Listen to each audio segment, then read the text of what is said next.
I will start the session. This is session number 27. Today is September 9, 2024. And this is Discovering the Essence of Nonviolent Communication with Jim Manske. And I turn it to you, Jim. Welcome and thank you. Thank you. Thank you for your support. And you'll notice that I'm flying solo today. Jori is feeling just a little bit headachy and it's kind of hot here. And so she decided just to take the afternoon off.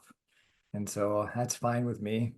There's not a big teaching component today to the class. It's mostly self-exploration about transforming conflict and trying something that I've never done before. So this is where I get super, super curious to find out if you guys get what I hope you get out of the class.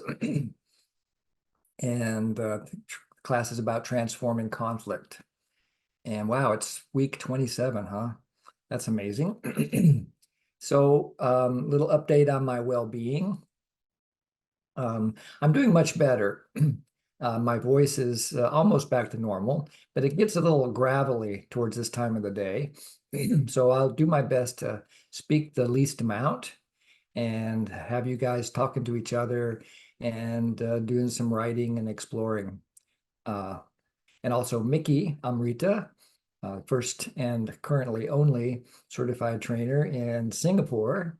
And she was one of the candidates I got to escort through the certification process. She's offered to do the self-connection exercise. And so we'll start with that in just a couple of minutes.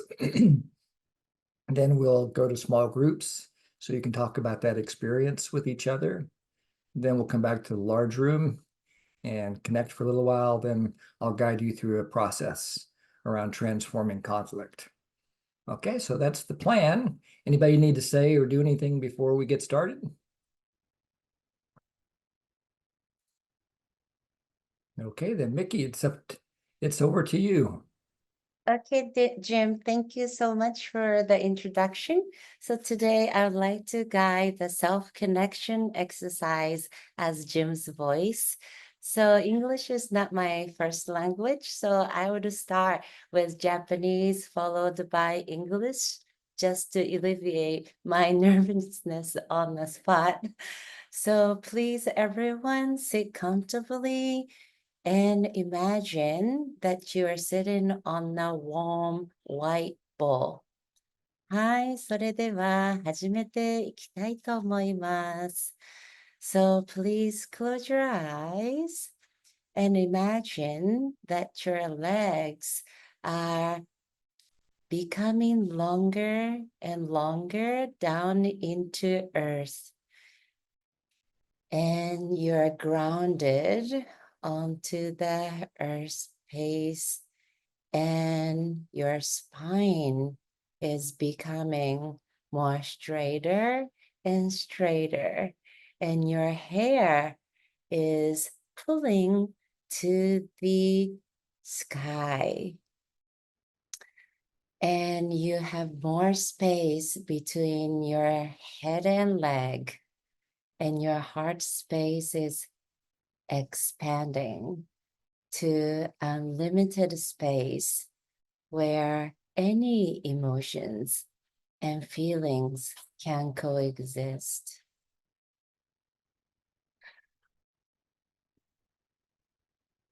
And we are going to have some inhale and exhale, focusing on our heart. As if we have heart, nose, and mouth. We breathe in 5 seconds and exhale 5 seconds.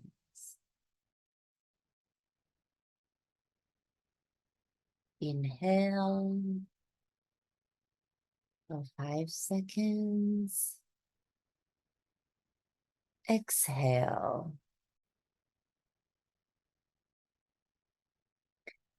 We are going to repeat a few more breaths before we come back to our shared community.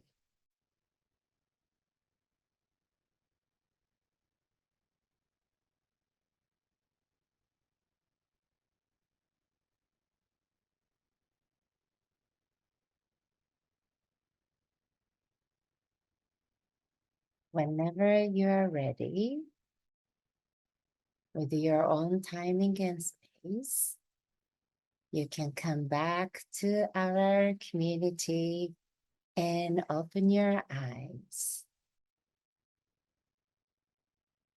Look at everyone's face. Make sure we are here together.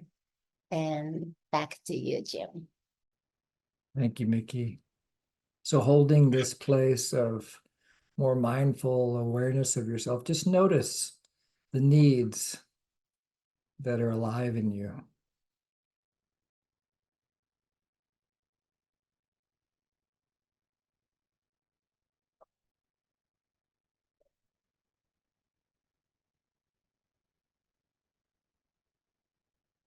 And imagine that these needs are like a bouquet of flowers that are on your table, and that each need is both universal and unique to your experience. And take this bouquet to your small group and offer your needs to your friends there. So just say, in other words, the needs that are alive in you.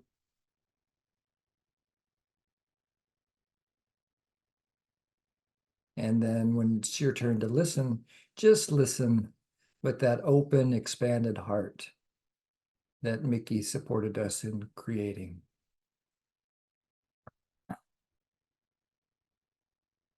Most of these groups will be probably 3 people. Marta has arranged for them. And if there were language preferences, she has done her best to accommodate those requests. And we'll do this for about 14 minutes plus 1. So everyone will have about 5 minutes. So there'll probably be time for more than 1 round. So the first round, just share your needs. The second round, you can just share what's going well for you in your nonviolent communication practice. What are you learning? Something keeps bringing you back here. So celebrate the learning and how it's affecting your life.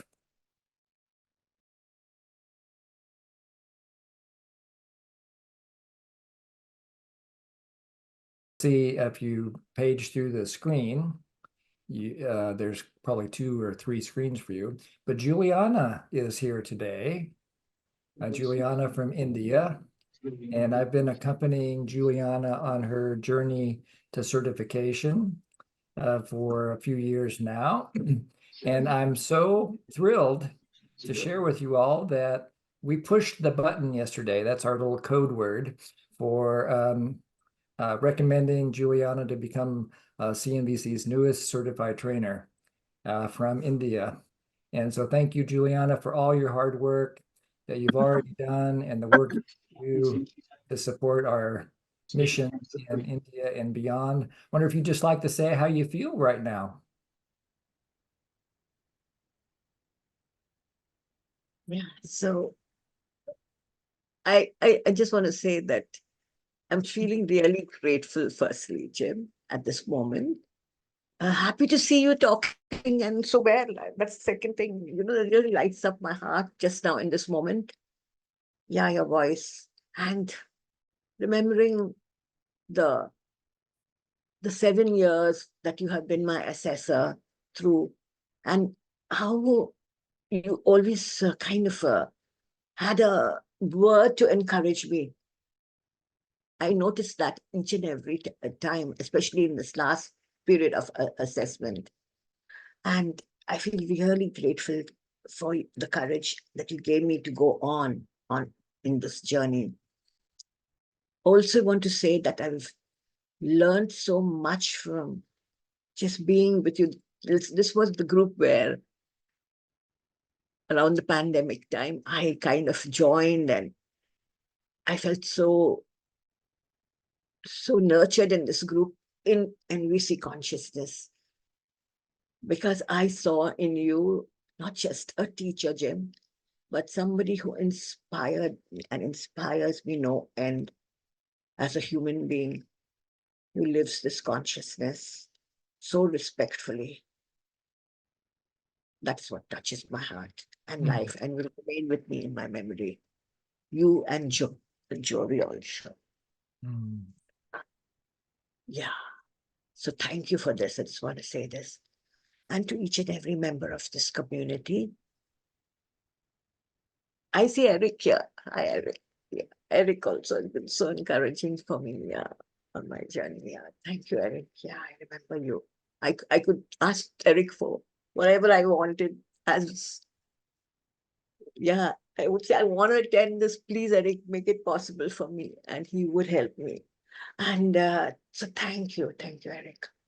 And I see that each and every one of you here on the screen, I just want to say to you that each and every one of you have contributed to filling my heart and filling my life in a very special way. Fumiko, I see you also. You were there for my final assessment. Thank you. Yeah. And Martha, of course, was there. Yeah. Thank you, each and every one of you, for your support. I cannot see all the screens, so I may be missing somebody. Yeah, I just love you all, and I see this as the end of one part and the beginning of a new part of this journey. I feel so excited about the fact that I'm, I feel within me, I feel confident and able. I just want to tell you this. Thanks to all the practice that Jim gave us in our pods. It really built me in confidence, Jim. I want to say we have a certification pod. And I feel ready and able to kind of share this, excited more than anything about sharing this new consciousness. And I feel it's the most beautiful gift I have received. And I'm going to die with it, take it to my death and live.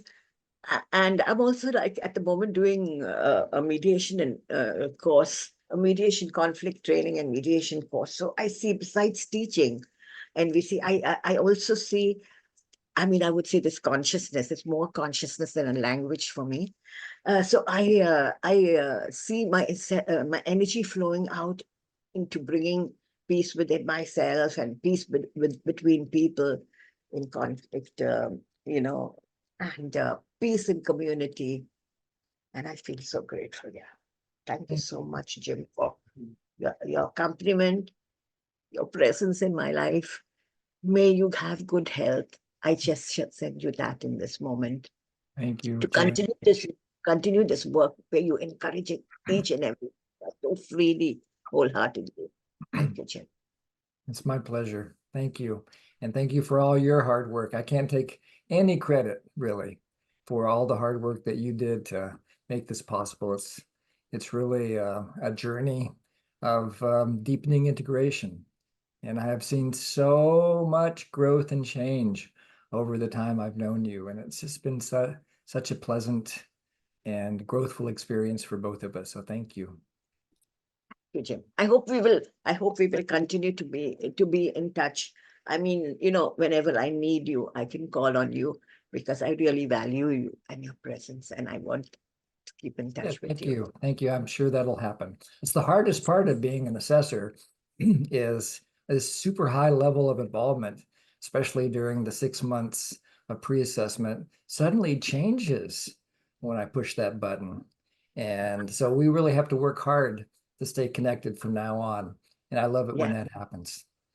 Yes, sure. I'm glad that you come to this group. And just so you know, folks, Juliana sends out a reminder about this group to our pod in India every week without fail. She lets folks know the contact information, how to register, and what the topic is. And so she's an integral part of helping to spread NVC in India. So thanks, Juliana.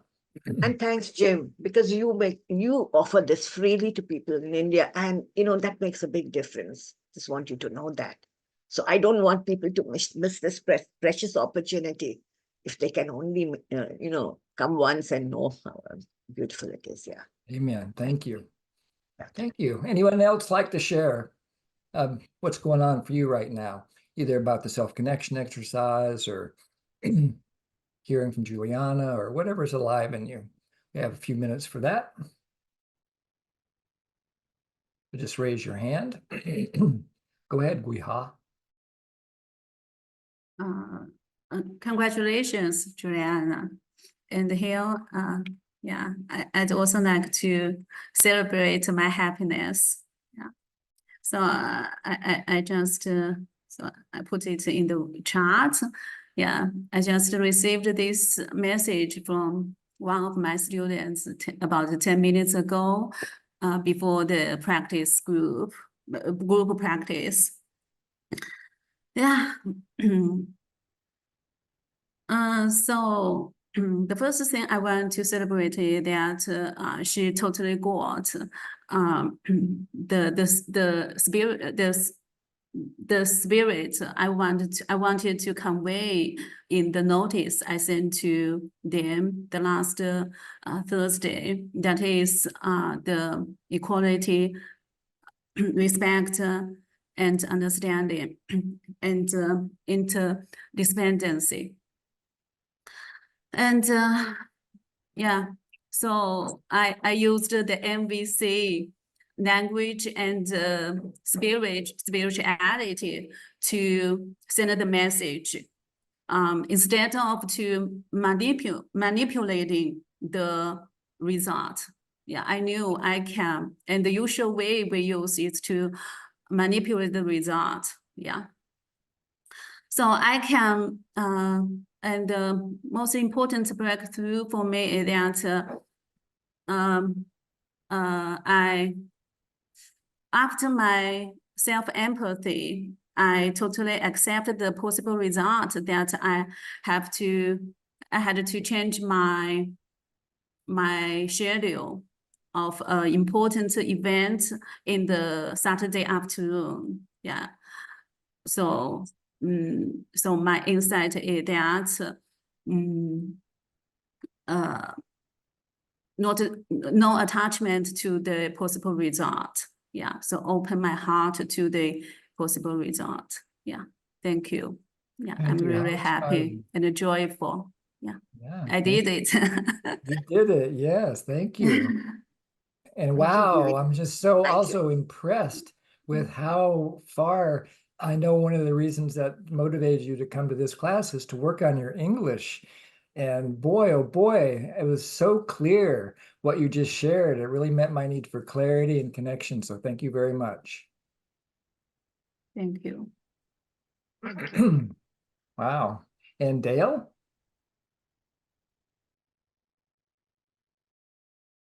My learning has been this last maybe 10 days. I don't know, maybe 7-10 years ago, I was asked to just run a little introductory course, and it ended up in starting a group about 30 minutes from where I live. I live near Fremantle, and the group lived up in what we call the hills of Perth in Western Australia. And so I used to travel every fortnight to just hold the group. And we ran through Marshall's book and we did a whole range of things. And I did that for 2 years. And last Saturday, not the one just gone, but the one before, one of the members of the NVC group passed on. And the learning is being able to hold someone's hand for an hour and a half when she died on the Saturday and that was the Thursday. So learning to meet the request, to be able to just sit there and watch and remember all the wonderful times that we shared. And so really holding the grief and the love and the absolute gratitude for having known this person. So holding all three together And as I think about it, I can notice that the thoughts create such warmth and open-heartedness. And yet the tears are almost at the back of the eyes as well. So there's this whole range of emotions that sit. And if I get too upset, what I can do is drop into my heart and really feel that gratitude for the 3 times in the last month I saw her before she died, and just the gratitude of having known such a beautiful, beautiful person. Yeah, so that's a learning that sort of came back as we did that meditation this morning. Sweet to say that with you. What a precious gift that your presence was for your friend, and vice versa. Yes, exactly. She was such a beautiful presence in my life. I'm so grateful. Thank you, Dale. Thanks, Jim. And Sophia?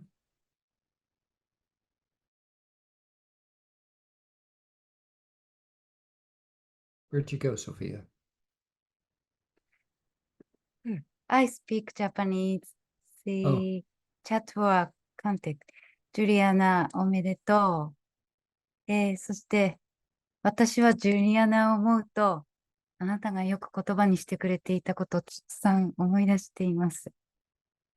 魂レベルでつながる根幹を思い出すこと。そして、平和を願うその先へのお誘い。いつも一生懸命に、ハートを込めて教えてくれていた。それを心に刻んで今、その質を味わっています。英語を話すことのない私を丁寧にそばに置いてくれていることを感じています。ありがとう。おめでとう。Thank you. Thank you, Sophia. And Sophia wrote that in the chat for those of you who would like to see it. Thank you, Sophia. Anybody else before we get to work?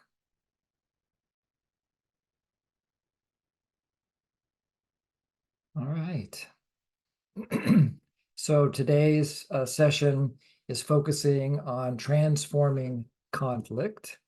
So let me share my screen with you, and we'll one of my favorite pictures in the series, because I love kitty cats, and these 2 kitty cats don't look like they're enjoying their conflict, but you never know. We've had kittens before that look like that, and they seem to be having a good time. But we defined transforming conflict as using conflict with others as a means to connect and create a mutual outcome. So this is just the absolute opposite of the way that I used to hold conflict. And I hated conflict. I would do everything in my power to avoid conflict, which forced me into the role of peacemaker in my family. And so whenever there was a conflict between my brother and my parents, or between my parents or whatever, I would do my best to kind of try to get in there and not really transform the conflict, but to stop the conflict, and just to do anything within my power to stop it, because it so rattled my nervous system to be in the presence of conflict. And then as I grew and matured, I started thinking about, well, maybe there's something here in conflict that I could learn from. By then I'd been married for a few years, had plenty of opportunity for conflict. Jori and I got married in 1978, 79. So we had, when we sold our business, we decided that we wanted to focus on peacemaking as our new business.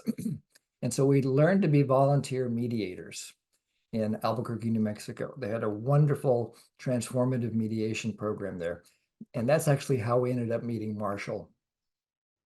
And so it was through the doorway of mediation and conflict resolution that Jori and I learned about NVC.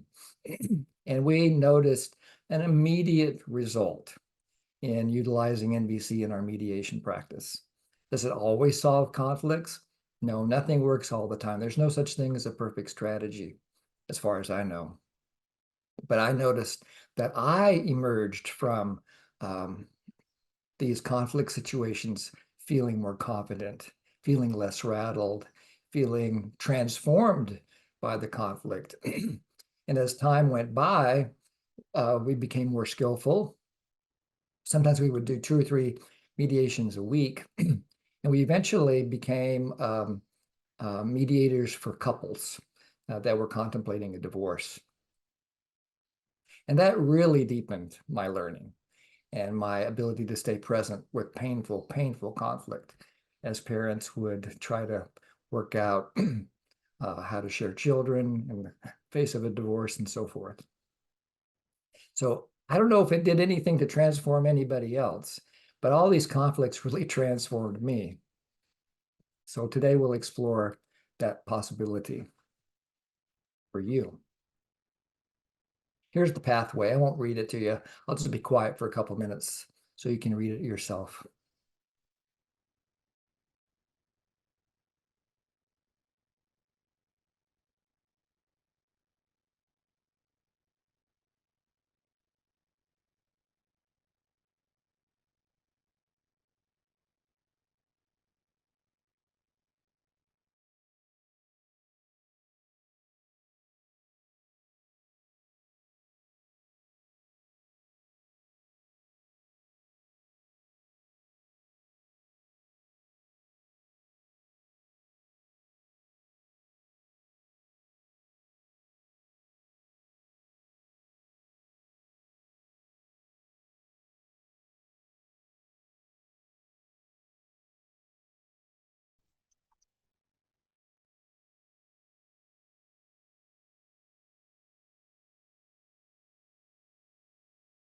You'll get a copy of this slide in the classroom.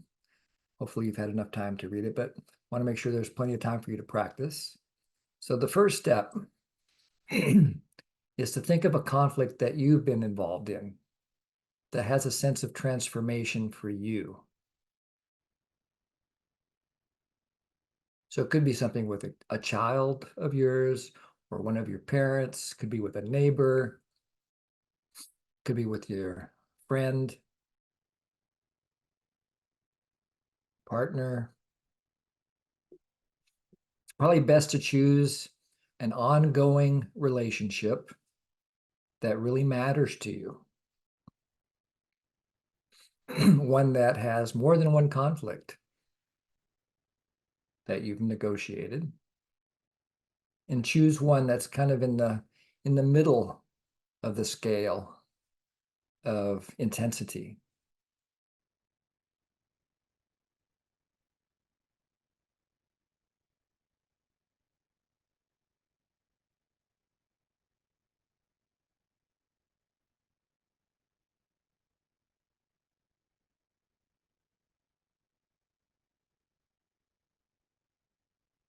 What I mean by a conflict that's had a sense of transformation is that when the conflict erupted, you felt separate. Maybe you even made an enemy image of the other person. And then you did something, or life unfolded in some way, or they did something, and the transformation began in the conflict. And so now when you're with that person, you don't feel separate anymore. You have a sense of connection. So the symptom of a transformed conflict is a sense of going from disconnection to connection.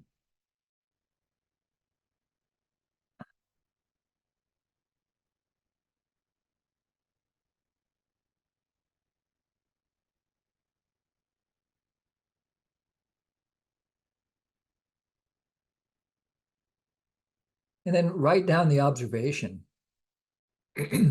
and do it in this form here.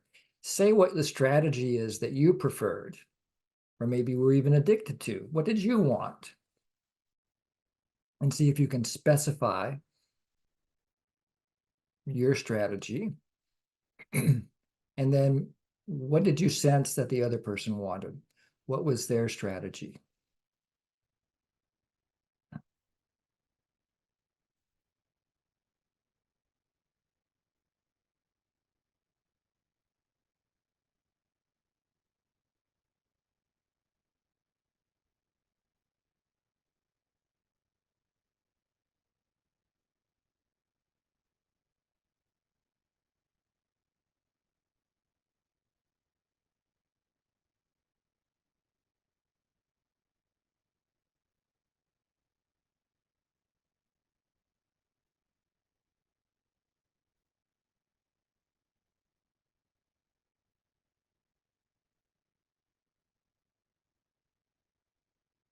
You don't need the whole story here, just what you wanted and what the other person wanted.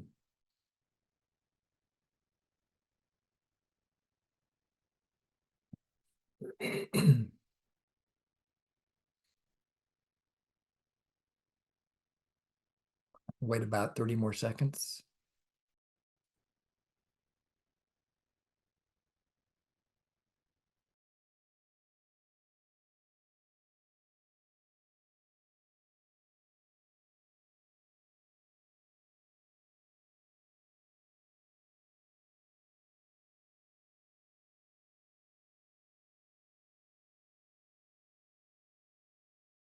Looks like some people are still writing, so I'll wait.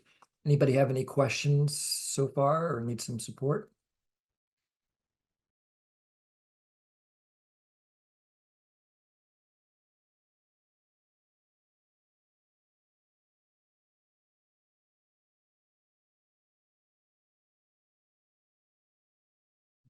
Jim, I have a question. When you say think of a conflict you have been in that has a sense of transformation for you, meaning that it has the chance to transform, Yeah, that hasn't happened yet?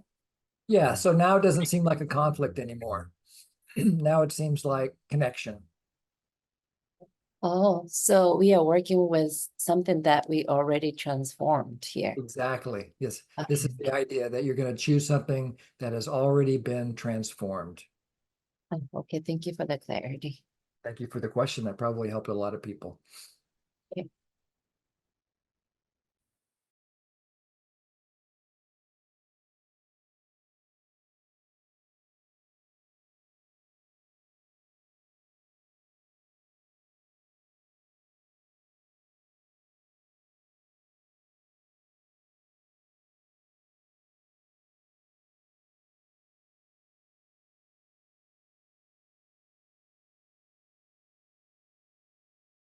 I'm hesitant to talk about a conflict with Jori without her being here, but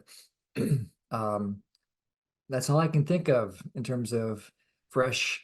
This isn't even a particularly fresh conflict, but I think it illustrates the point.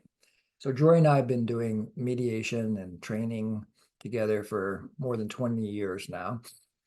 And I'd say that the conflict would look like I wanted to talk or make some sort of a contribution to either the group or to the parties involved in the conflict, in the mediation. And Jory wanted to talk at the same time.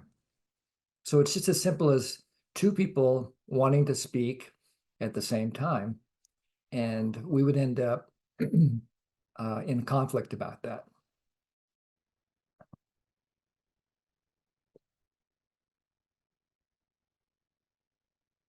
I choose this one because it's definitely a medium level conflict, maybe even a little bit higher than medium, because it took us quite a while to work through this. But we did. So I'll be quiet for just a little bit longer, see if anybody that jogs anything for anybody.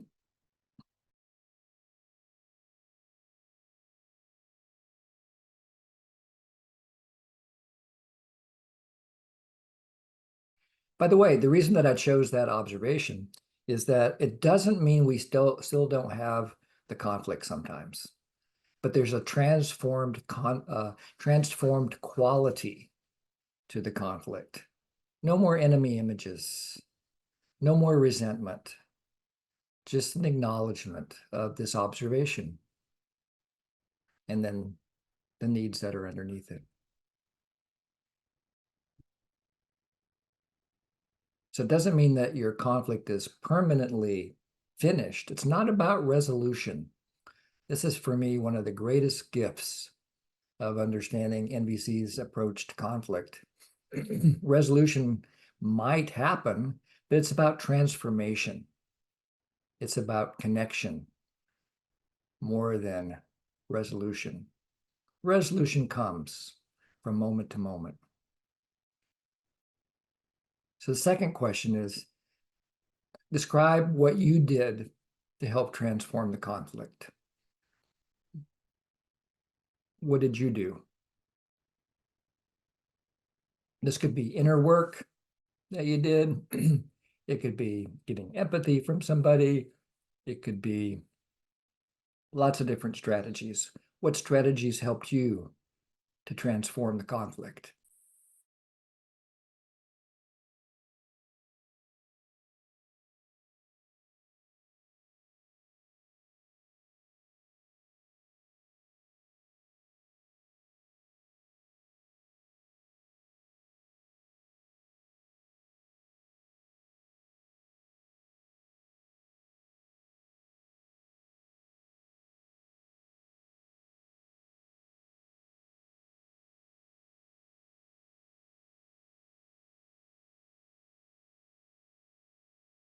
If you, Allison, go ahead. You know, I realized in what you were just saying about transform as opposed to resolving the conflict, that I really don't know how to think about the difference between those two things. I know resolution, that's what I thought I was trying to head for, without enemy imaging, that would help to resolve. But I don't think I know. Then work with that. Work with that. If you have a sense of resolution, great. You're just a little bit down the road from some of the rest of us, perhaps, in a particular conflict. What is, but I really would love to understand, because it probably would be helpful for me, because I tend to, on to the goal. How do you hold transformed and resolved? Well, there's lots of different possibilities. Let me turn this off for a second. But let me give you the worst thing that can happen as a way to resolve a conflict that might end up not being transformative, but actually might eventually make things worse, is compromise. So NVC is a no compromise conflict model. Compromise means that we're both giving something up. We're both not standing for our needs. So we're sharing, when we compromise, we end up sharing the resentment. Mm-hmm. And so the almost inevitable result of compromise in a conflict situation is the conflict will come back, because resentment breeds violence and enemy images. So I'll leave it with that, and you can just chew on that. And I definitely follow that. I've had that experience for sure. okay, good. Monica?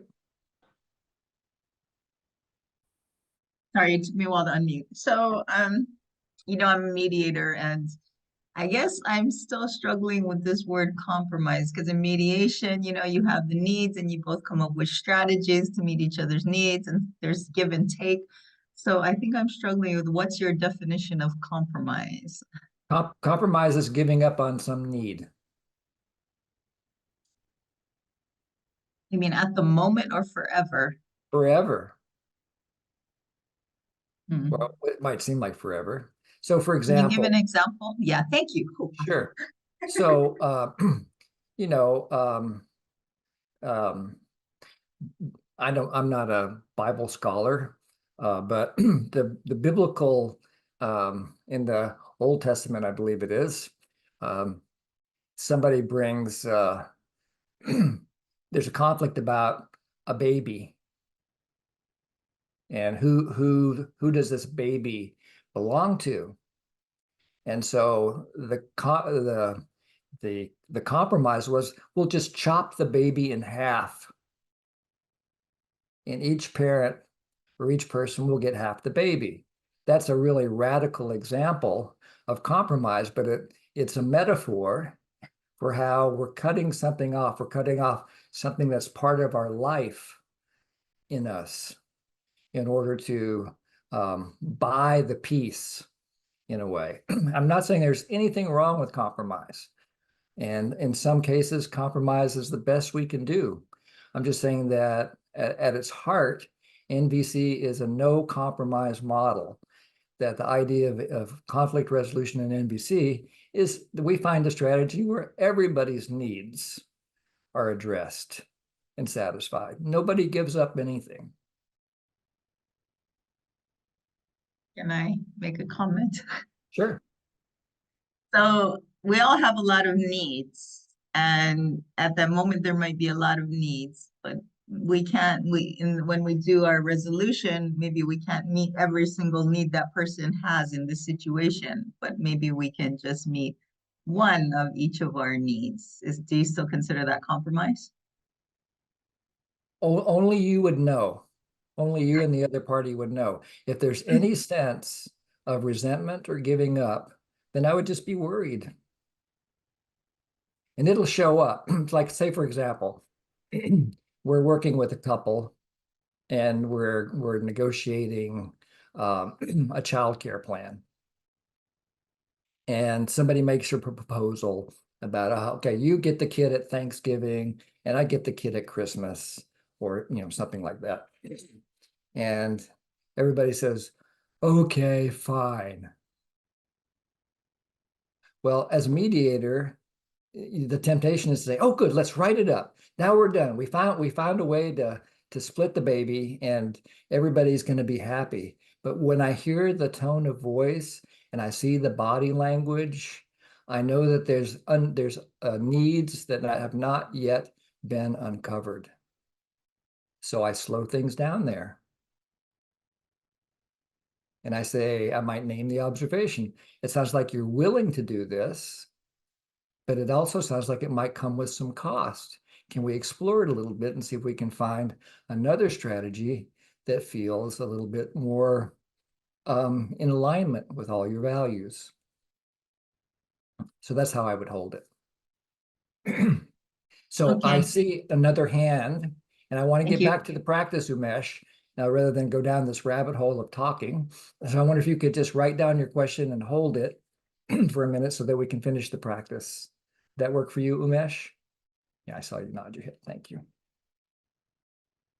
I'm always torn about answering questions because they're often very juicy, and that was a juicy question, so thanks for asking.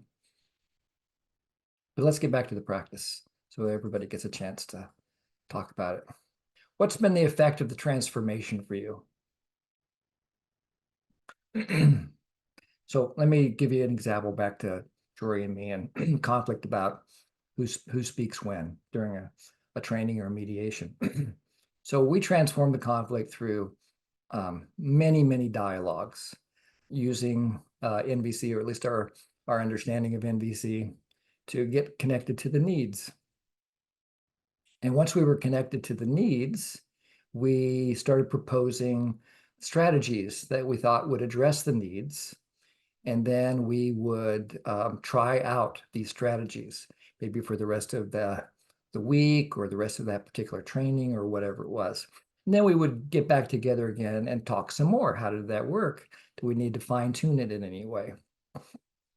So tons and tons of dialogue and connection is the answer to number 2. The number 3 was way less conflict. You know, there was just much of a sense of flow when we worked on and stayed clear on the needs that we were hoping to meet when we were with either clients or groups of people teaching NVC.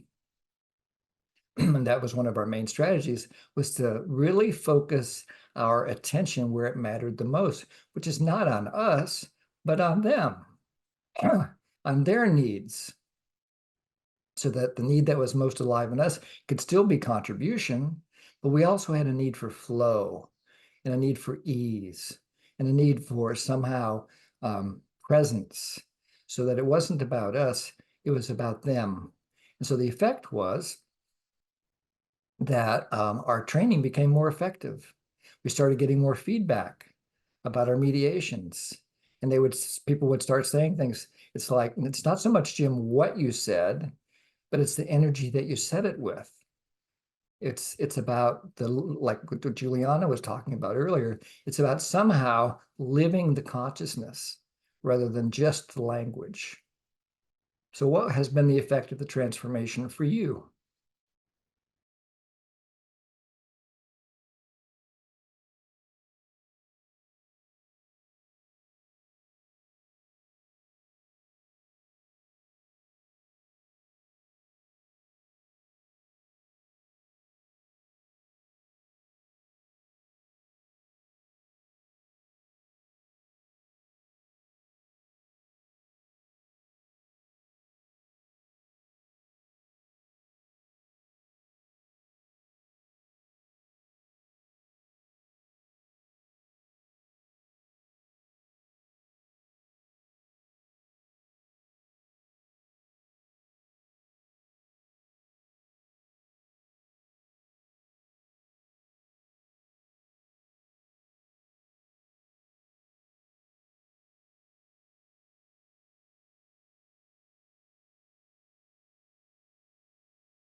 Some of you may be done, so I'll offer the next question.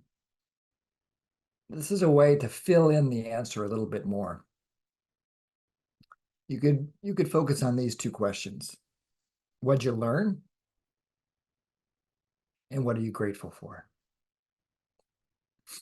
What did the conflict teach you? What did the transformation of the conflict teach you? And what are you grateful for as a result of the conflict?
So there's more to the practice, but let's go to small groups for 15 minutes and talk about what it's been like for you so far.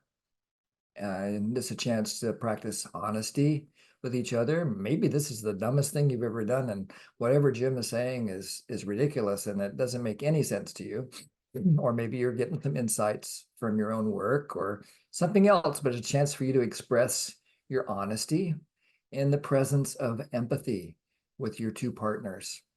And what I'm talking about by empathy here is to listen with an open heart, with a focus on needs. Listen with an open heart, with a focus on needs. And realize that listening doesn't require a mouth. It requires this open heart.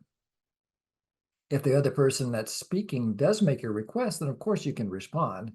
But it's not about giving advice. It's not about trying to cheer anybody else up or any of that kind of stuff. It's just about being present for the person who's sharing about their experience of transformed conflict. So we'll do this again for about 15 minutes, and then we'll come back and do the second half.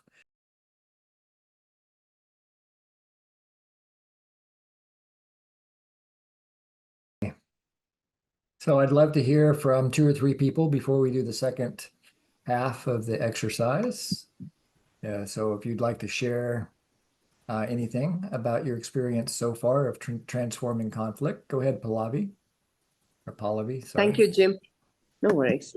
Martha, I'm unable to switch on my camera. It says the host has disabled it, but I will just speak. So one of the things that came up while speaking was, Jim, with close relations, I think some of the conflicts I haven't been able to really kind of transform.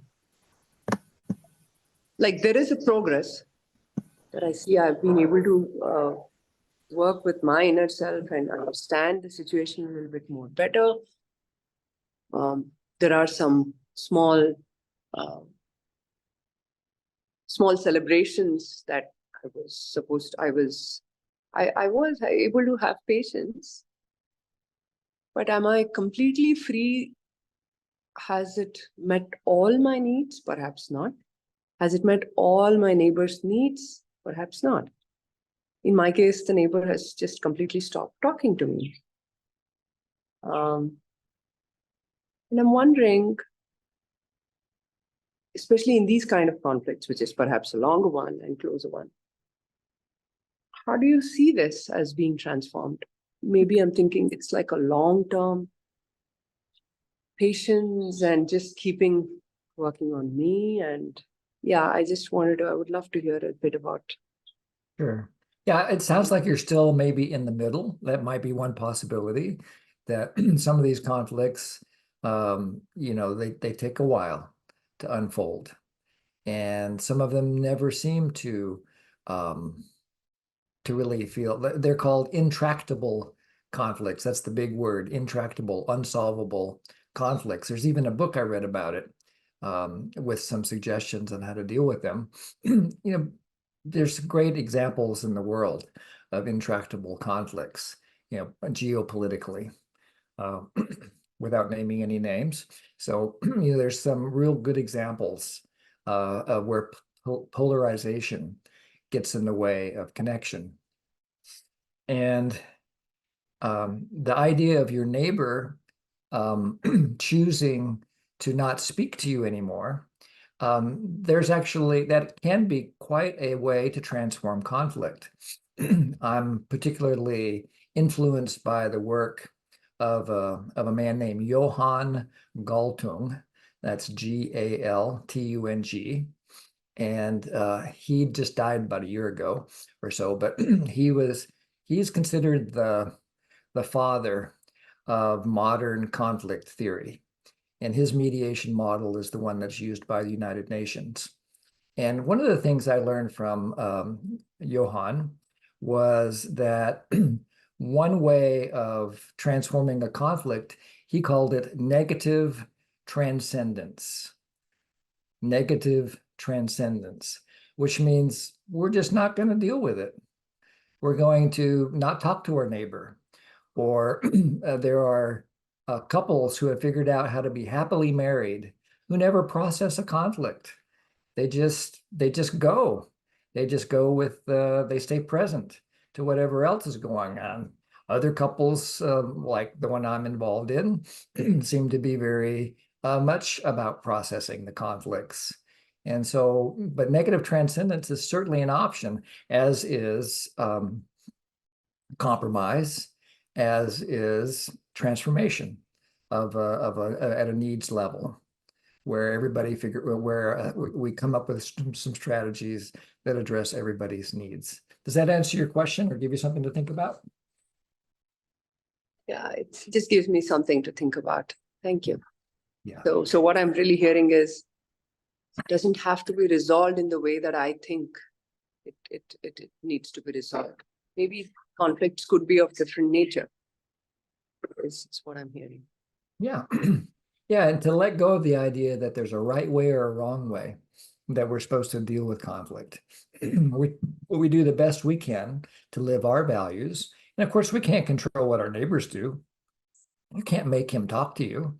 I mean, you could if you had a bigger gun or, you know, some other threat, but that's not transformative. That's the old way. That's domination.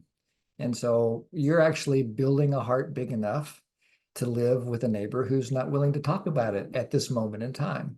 And maybe it'll change. Maybe it won't. We'll find out. Yeah. Great. Rosa? So you and Jori do a lot of processing? I'm just kidding.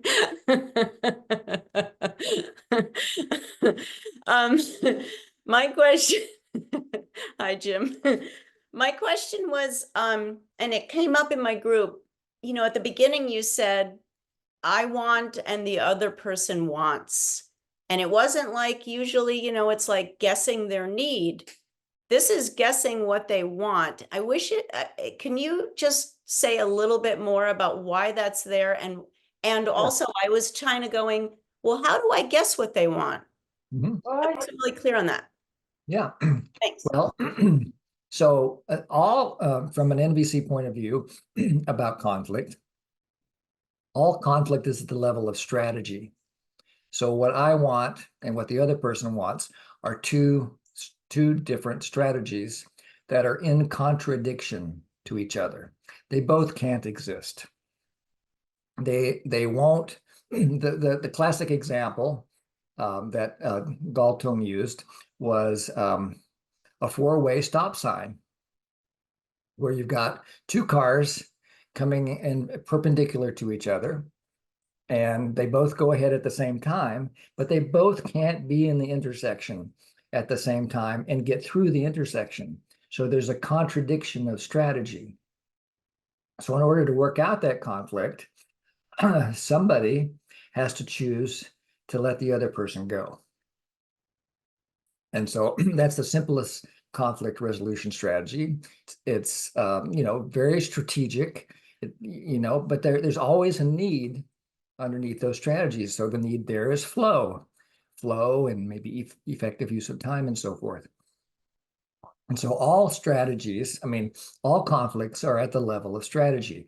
A wants something that contradicts what B wants. And so as to how to guess that, they'll probably tell you. You probably don't have to guess, you know, or you can probably intuit it. I want to go to the movies. She wants to stay home and watch a movie on Netflix. I want to go out to dinner. She wants to cook. You know, so there's you just become more and more alert to the presence of these contradicting strategies.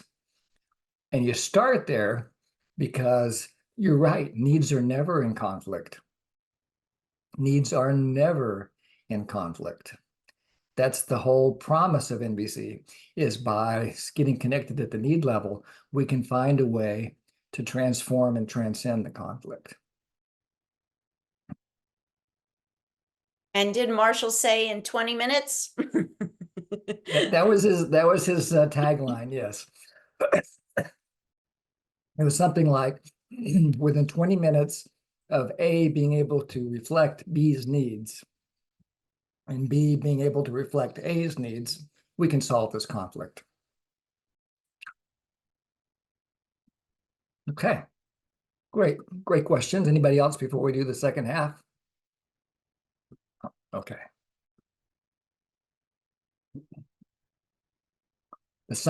One sign of transformation is gratitude. Even in Pallavi's case, there might be a sense of gratitude that at least the conflict is no longer in my face. My neighbor has figured out how to control his own state in a way that he's not yelling at me or whatever he was done before. So maybe there's a way to find some gratitude there. So first step is to choose whether you want to do this practice to express gratitude to yourself or to the other person involved in the conflict. So just choose. You can always do the other one later.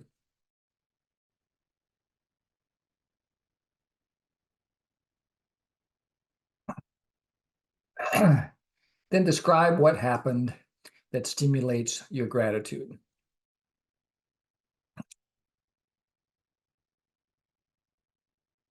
What did you do?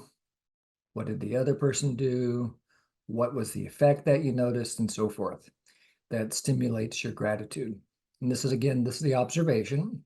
So it's just a description of what happened that stimulates your gratitude.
If you're ready for the next question, now we're going to focus on the needs.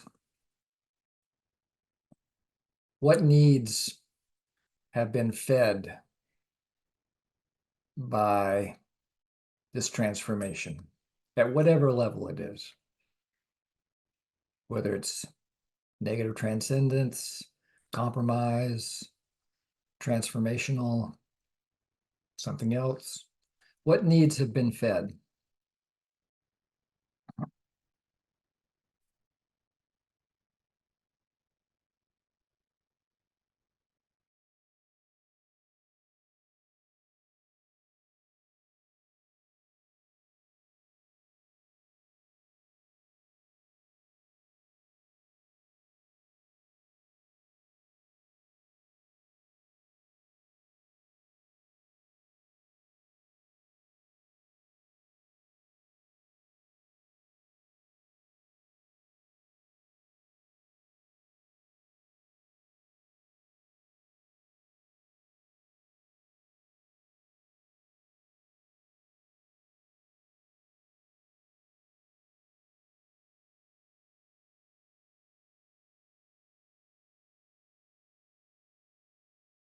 And as you connect to these needs, see if you can do that open-hearted savoring that Mickey was pointing us to in the opening meditation. Just open yourself to what it's like to have these needs and to see that you and or the other person can feed them.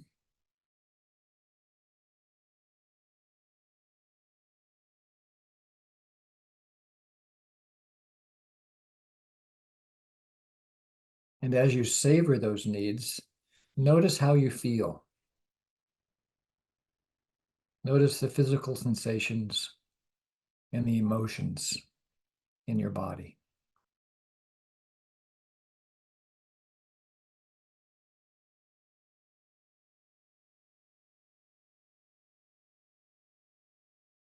This is another channel for savoring. Savoring gratitude, appreciation, movement, whatever the feelings and the needs are. Savoring those.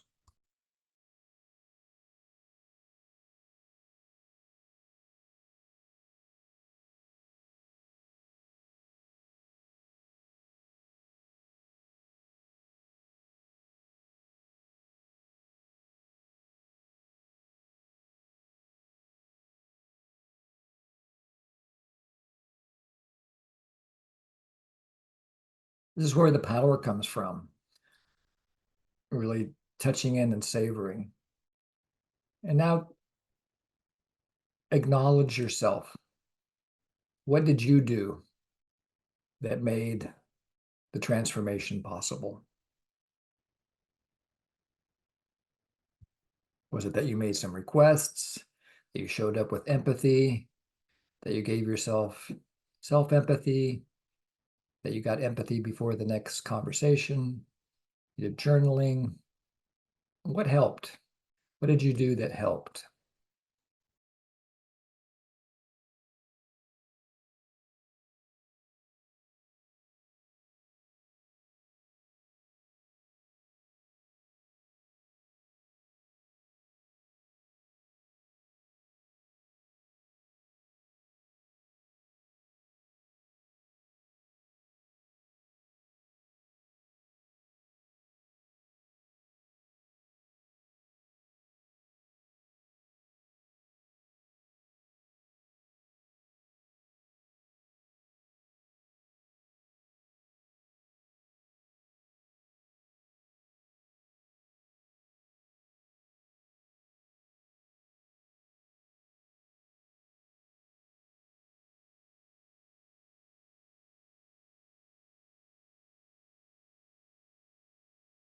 What do you acknowledge that the other person did that supported the transformation? Or maybe it's something that they didn't do. What did the other person, how did their behavior, what behavior contributed to the transformation?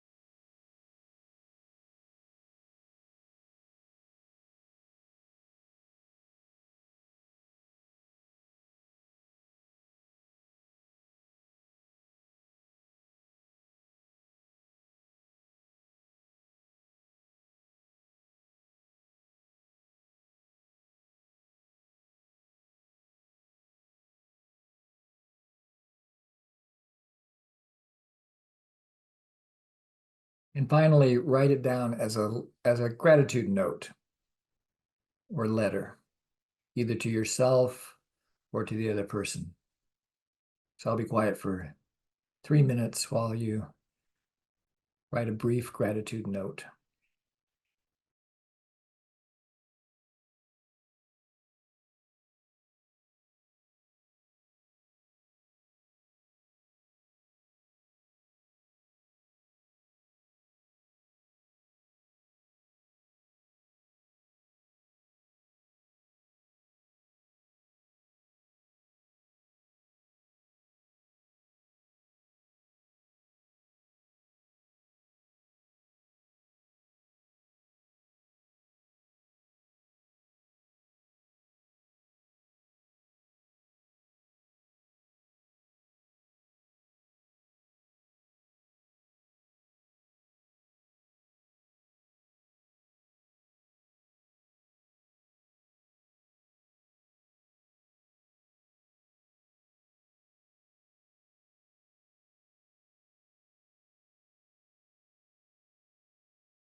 Hey, Jim. I have a question. So the difference between number 2 and number 5. So number 2, essentially, what did they do that you're grateful for, right? And then number 5 is what did they do to make the transformation possible?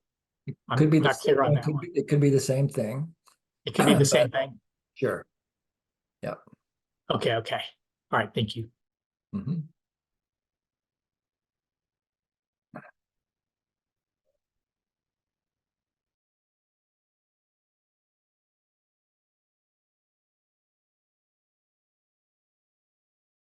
And we're gonna ask Martha to open up the groups one last time for 9 minutes plus 1.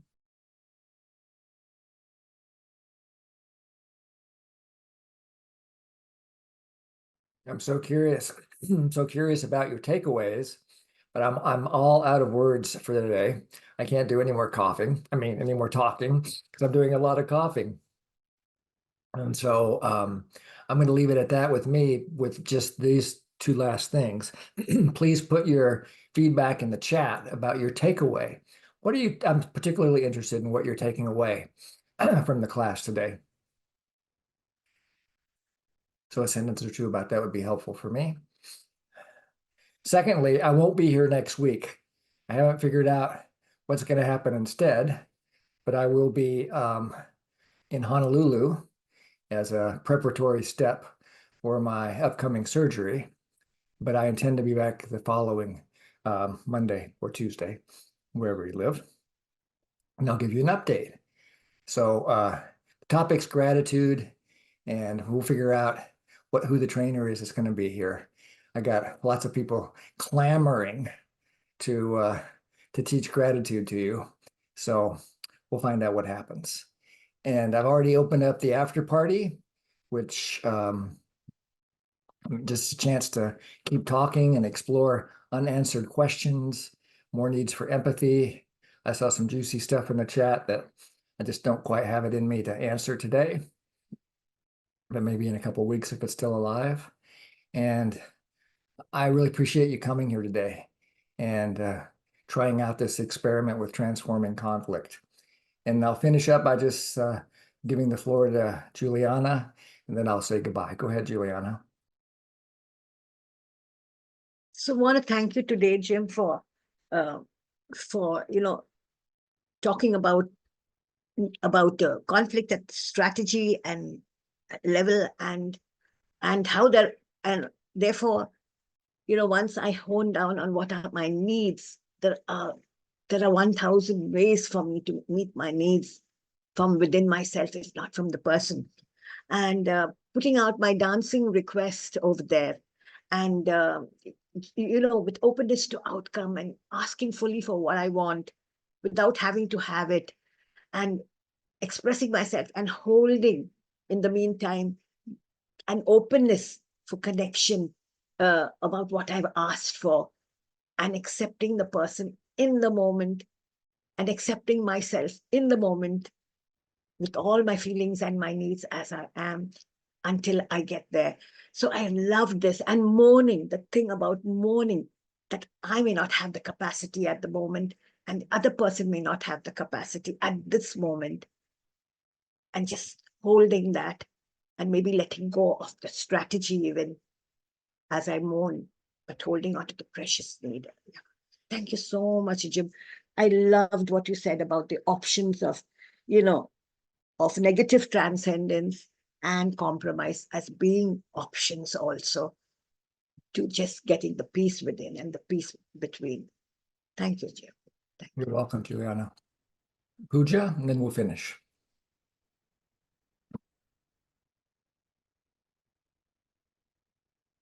Pooja, are you there?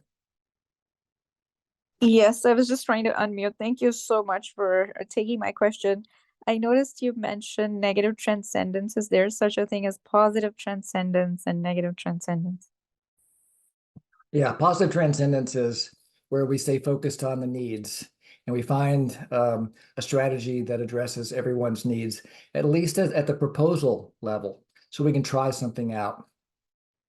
So Galtung tells a wonderful story about a long-running conflict in South America between two countries that had had a border dispute for generations. And they'd been having military conflict and people dying.